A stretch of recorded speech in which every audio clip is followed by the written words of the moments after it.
Good morning, YouTube. Let's try this again. This is take 2. When am I going to learn to turn on airplane mode before I start filming? This is going to be a VR for a channel new to me, but not a new channel. Not a terribly old channel either. Yeah. This is a VR for Space Bunz, 1,000 sub giveaway. Congrats, young lady, on the 1,000 subs. Now, Space Bunz has 3 questions she would like answers for. Question 1, how long have you been a prepper? Well, young lady, this is going to blow your mind. But I first got involved in being a prepper mentally aspect of it prior to 1960.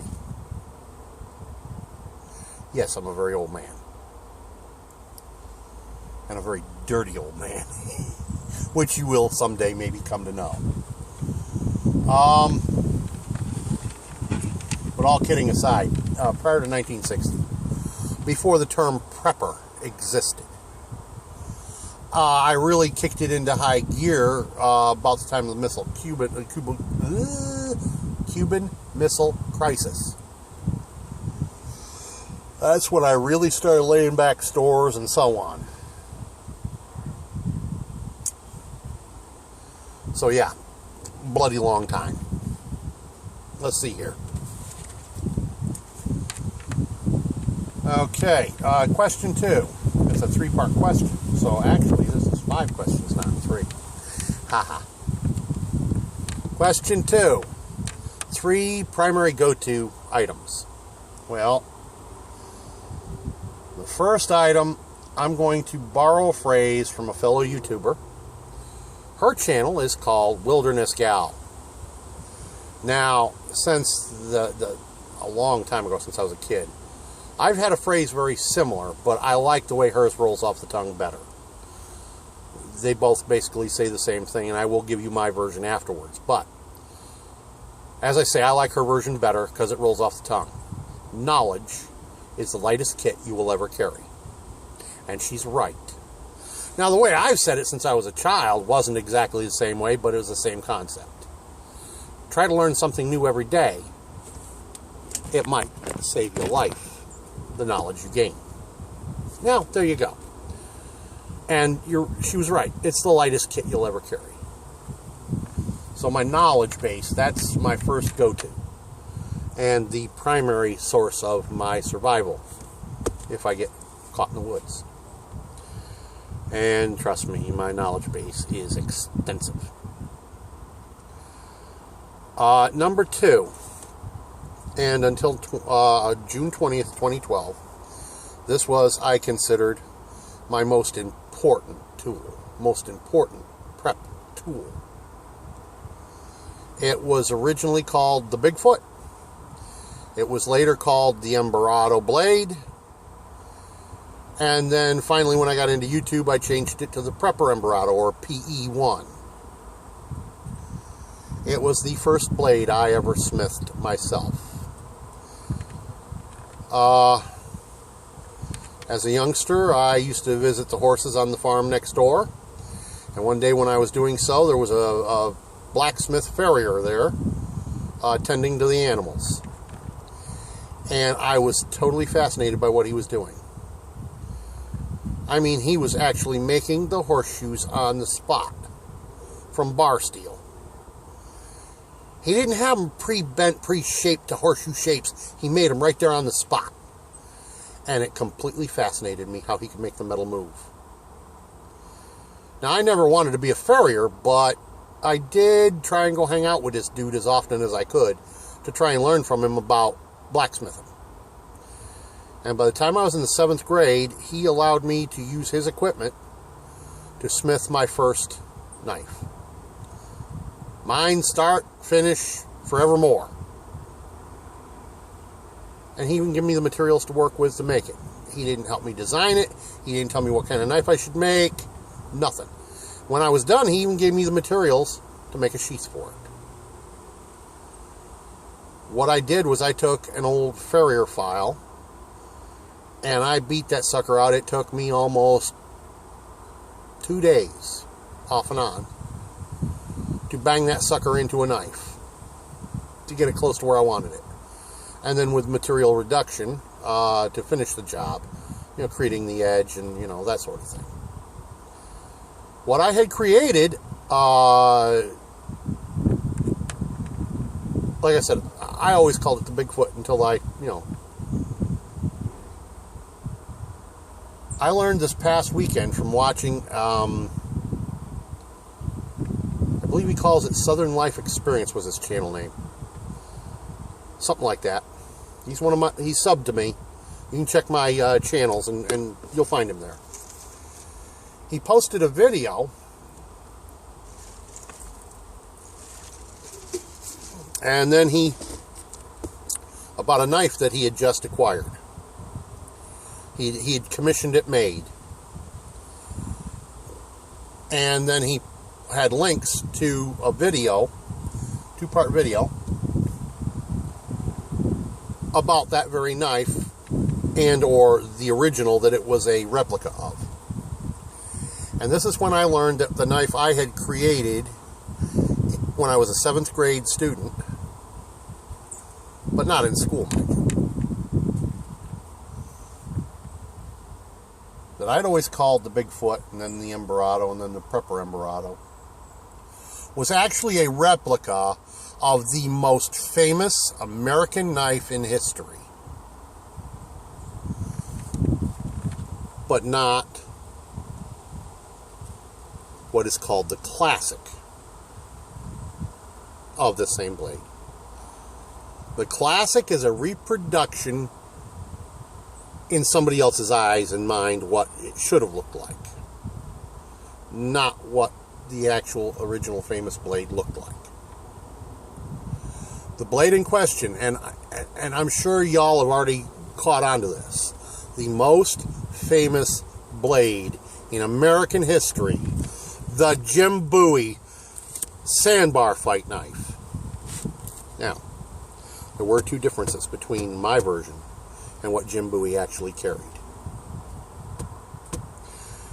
Or 2 that I'm certain of, 1 that I'm unpositive of.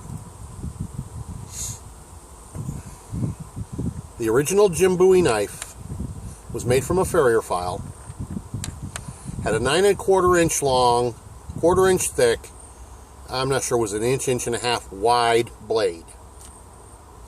No handguard, simple plain oak plaques for handles. It did not have a clip point. It was a simple straight back all the way across from hilt to point. It was a glorified butcher's knife. Funny, that was what I had made. I had made my blade, the Emperado blade, the Bigfoot blade, with the intention of it being, and this is also before the term existed, a 1-tool option. Hey, do everything in the wilderness blade for me. And I carried that sucker for, oh my God, I hesitate to tell you, over 40 years. Way over 40. And it was destroyed in an arson. Fire marshal tells me that my truck, the blaze, was somewhere between 3,500 and 4,000 degrees. Destroyed the blade. It was fused to the frame. No sense in even trying to recover it. I found it. That's how I know it was fused to the frame. 3 days after the fire, when the truck had cooled down enough I could get in there and had the time to spare. There you go. And I have not yet had the opportunity to replace that blade, so it will be done in the near future as soon as I find a place I can set up a smithy. I've got my anvil, I've got the materials to make my forge out of. I just got to have a time and place where I can set it up and do the work. I've even got the material to make it from, a farrier's file. And it will once again reign supreme as the king blade of the planet. As far as I'm concerned, it will.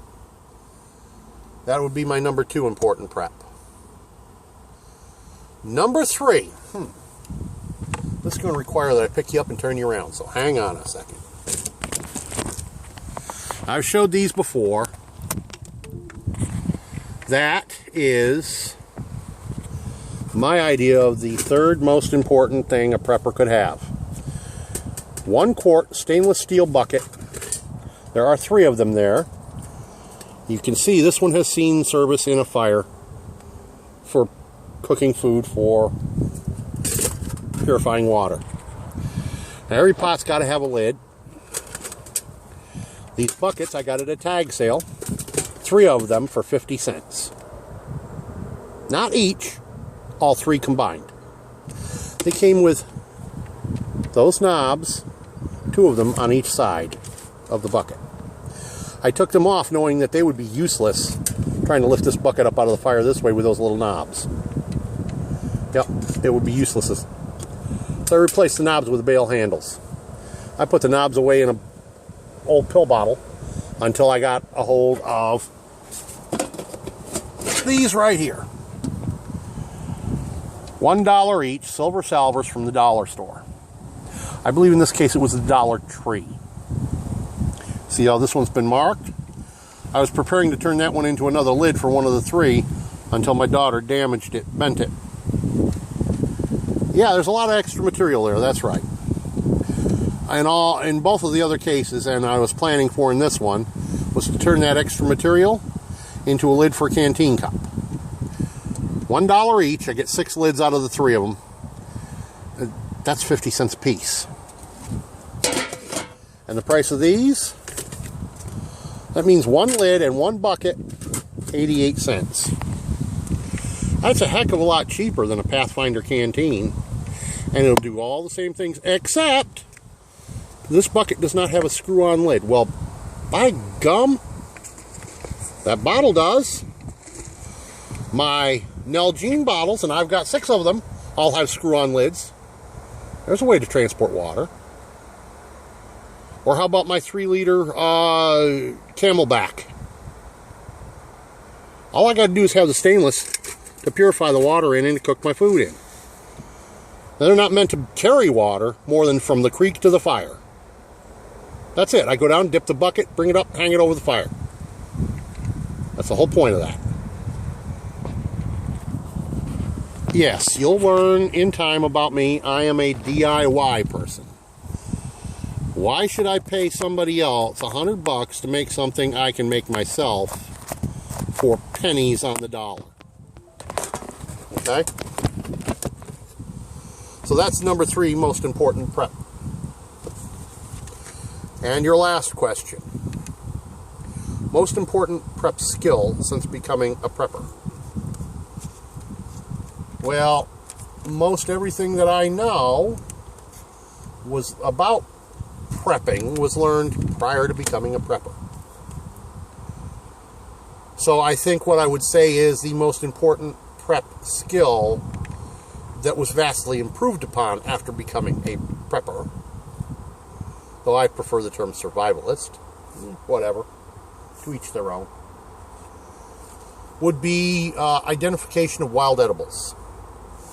I think that's the one area where I have most expanded my knowledge base and skill set since actually deciding to be a survivalist prepper type person.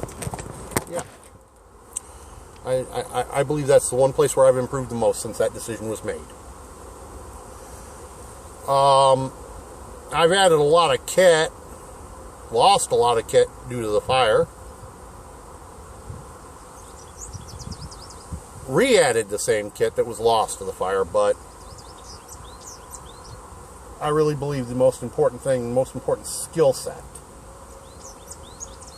since making the choice is definitely interruptions. 2:45, almost time to go get the kids and take them home.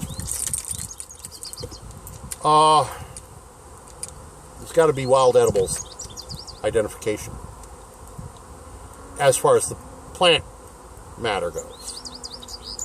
I've also added to my skill sets in regards to hunting and trapping. Mind you, I was a well-skilled hunter and trapper long before I became a prepper. back in those days when I was a kid, if you didn't hunt or trap, you didn't eat, period. So, and Pete had done screwed that all up for us in spades. So, I think I've answered all your questions. If you have any more, feel free to PM me, whatever. This is Embrato from Embrato Smithing and Woodcraft. Peace out.